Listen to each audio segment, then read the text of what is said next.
ഒരു ചെറിയ കുസൃതി ചോദ്യം ചോദിക്കാം. ആൻസർ പറഞ്ഞാൽ ചെറിയൊരു സമ്മാനം. പറക്കാൻ കഴിയുന്ന ഇംഗ്ലീഷ് അക്ഷരം. ഒരു minute, Tamil.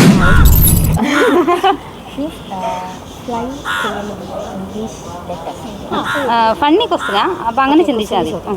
Funny question.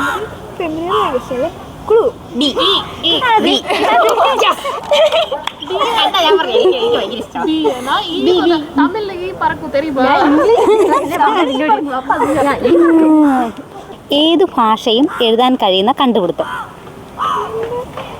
Tamil, Malayalam, English എല്ലാം എഴുതാൻ കഴിയുന്ന കണ്ടുപിടുത്തം. അത്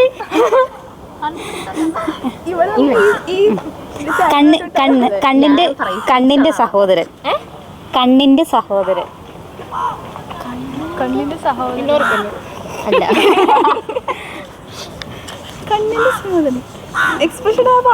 കണ്ണിന് എന്താ പറയാ? സഹോദരൻ. പര്യായത്തിന്റെ വല്ലതാണോ? പര്യായം. അതെ അതെ അതെ, ഐബ്രോ.